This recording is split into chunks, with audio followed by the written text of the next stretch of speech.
কিয়ামতের দিন একজন মুসলমানের কাছে সর্বপ্রথম জিজ্ঞেস করা হবে যে তুমি সালাত আদায় করেছো কিনা।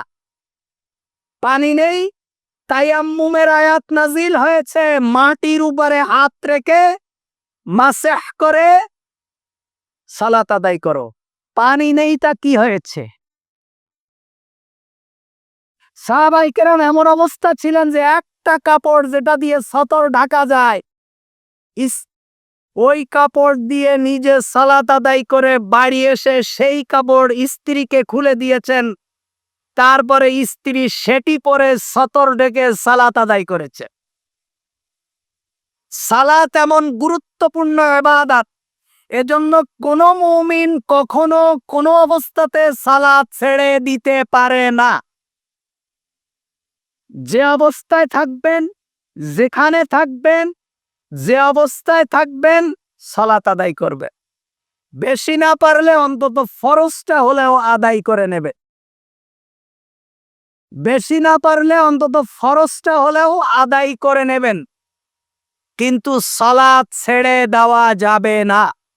আল্লাহ রাসূল বলছেন, যে ব্যক্তি সালাতের হেফাজত করবে তার জন্য আল্লাহ তাআলা নূর দেবেন, নূর। কিয়ামতের দিন বিদঘুটে অন্ধকার, পুলসিরাত পার হওয়ার সময় আল্লাহ তাআলা মুমিনদের আঙ্গুলের মধ্যে নূর দেবেন, মুমিনদেরকে একটা চেরাগ দেবেন, আলো দেবেন। এই আলো দিয়ে বিদঘুটে অন্ধকার পুলসিরাত দেখে মুমিনরা জান্নাতে চলে যাবে। সুবহান। আর কি নবী করিম সাল্লাল্লাহু আলাইহি ওয়াসাল্লাম বলছেন, ও বুরহানান, তাদের জন্য এটা হলো দলিল, প্রমাণ। একজন মানুষের জন্য সালাত হবে দলিল, সে যে মুমিন, সে যে জান্নাতি, সে যে আল্লাহর বান্দা, সে সিজদাকারী সিজদাকারিনী, তার বুরহান, দলিল, প্রমাণ হলো সালাত। এজন্য কোনোভাবেই সালাত ছেড়ে দেওয়া যাবে না। আপনাদের সন্তানদেরকে সালাতে ট্রেনিং দেবেন। নিজে যদি কখনো কোনো কাজে কর্মের কারণে সালাতে আসতে নাও পারেন জামাতে, সন্তানদেরকে বলবেন, স্ত্রীকে বলবেন, ছেলেকে মসজিদে পাঠিয়ে দেওয়া। যখনই সালাতের টাইম হবে তাকে মসজিদে পাঠিয়ে দেবা। সালাত ছাড়া কোনো মানুষ মুমিন হতে পারে না। খবরদার, নবীরা পর্যন্ত তাদের পরিবার যাতে সালাত আদায়কারী হয় এজন্য আল্লাহ তাআলার দরবারে দোয়া করতেন। আল্লাহ রাসূল সাল্লাল্লাহু আলাইহি ওয়াসাল্লাম বলছেন, ওয়া নাজাতানি ইয়াউমাল কিয়ামা, এবং যারা সালাত আদায়কারী হবে কিয়ামতের দিন আল্লাহ তাআলা তাদেরকে নাজাত দেবেন। সুবহান। ومن لم يحافظ عليها لم يكن له نور ولا برهان ولا نجاة وكان يوم القيامة مع قارون وفرعون وهامان وأبي بن خلف। আল্লাহ রাসূল বলছেন, যে সালাত আদায় করবে না তার জন্য কোনো আলো থাকবে না, নূর থাকবে না, এবং তার জন্য কোনো দলিল থাকবে না। সে যে মুমিন, সে যে সিজদাকারিনী, সিজদাকারী, আল্লাহ তাআলার কাছে এর কোনো দলিল প্রমাণ থাকবে না, এবং কিয়ামতের দিন তার জন্য নাজাতের কোনো ব্যবস্থাও থাকবে না। যে ব্যক্তি সালাত আদায় করবে না তার জন্য কোনো ব্যবস্থা থাকবে না, এবং তার হাসর হবে কিয়ামতের দিন ফিরআউনের সাথে, কারুনের সাথে, হামানের সাথে, উবাই ইবনে খালফের সাথে। কারণ কি? মুহাদ্দিসিনে কেরাম বলছেন যে এই পৃথিবীর বিখ্যাত, কুখ্যাত, নিকৃষ্ট চারজন কাফেরের সাথে বেনামাজির হাসর হওয়ার কারণ কি?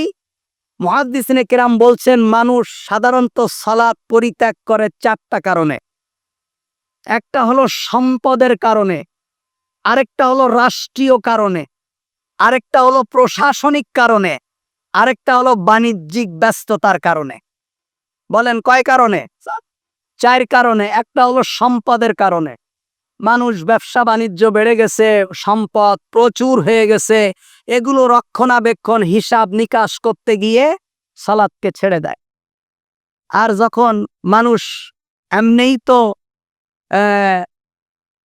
অর্থবিত্তের মালিক যারা, তারা আল্লাহকে কমই ভয় করে। এই সম্পদের কারণে মানুষ সালাত ছেড়ে দেয়। আল্লাহ রাসূল সাল্লাল্লাহু আলাইহি ওয়াসাল্লাম বলছেন, তাদের হাসর হবে কারুনের সাথে। কারণ কারুনও তার সম্পদ রক্ষা করতে গিয়ে সম্পদের মোহাব্বতে পড়ে, সম্পদের ভালোবাসায় আল্লাহ সুবহানাহু ওয়া তাআলার সাথে নাফরমানি করেছে এবং আল্লাহ তাআলার দ্বীন মানেনি। আরেকটা হলো রাষ্ট্রীয় কারণে মানুষ, রাজনৈতিক কারণে রাষ্ট্রীয় দায়িত্ব পালন করার ক্ষেত্রে নেতাগিরি করতে গিয়ে সে ব্যক্তি আল্লাহ তাআলার নাফরমানি করে এবং সালাত ছেড়ে দেয়। তাদের হাসর হবে ফিরআউনের সাথে। কারণ ফিরআউনও তার রাষ্ট্রীয় দায়িত্ব পালন করতে গিয়ে, রাষ্ট্রকে রক্ষা করতে গিয়ে আল্লাহ তাআলার বিরুদ্ধে বিদ্রোহ করেছে। আরেকটা কারণ হলো প্রশাসনিক ব্যস্ততার কারণে। ফিরআউনের স্বরাষ্ট্র মন্ত্রণালয়ের দায়িত্বে ছিলেন হামান। যেহেতু সে যদি মূসা আলাইহিস সালাতু ওয়াস সালামের প্রতি ঈমান আনে এবং মূসা আলাইহিস সালাতু ওয়াস সালামের দ্বীন মেনে নেয়, তাহলে তার আর সেই প্রশাসনিক দায়িত্ব থাকবে না, সে আর সে দেশের মন্ত্রিত্বর দায়িত্ব তার থাকবে না। এ কারণে যারা মন্ত্রিত্বের দায়িত্ব পেয়ে, প্রশাসনিক দায়িত্ব পেয়ে যারা ব্যস্ততার কারণে আল্লাহকে ভুলে যায়, কিয়ামতের দিন তাদের হাসর হবে হামানের সাথে। আরেকটা হলো বাণিজ্যিক ব্যস্ততার কারণে, ব্যবসা বাণিজ্যের কারণে যদি কোনো ব্যক্তি আল্লাহ তাআলাকে ভুলে যায়, তার হাসর হবে উবাই ইবনে খালফের সাথে।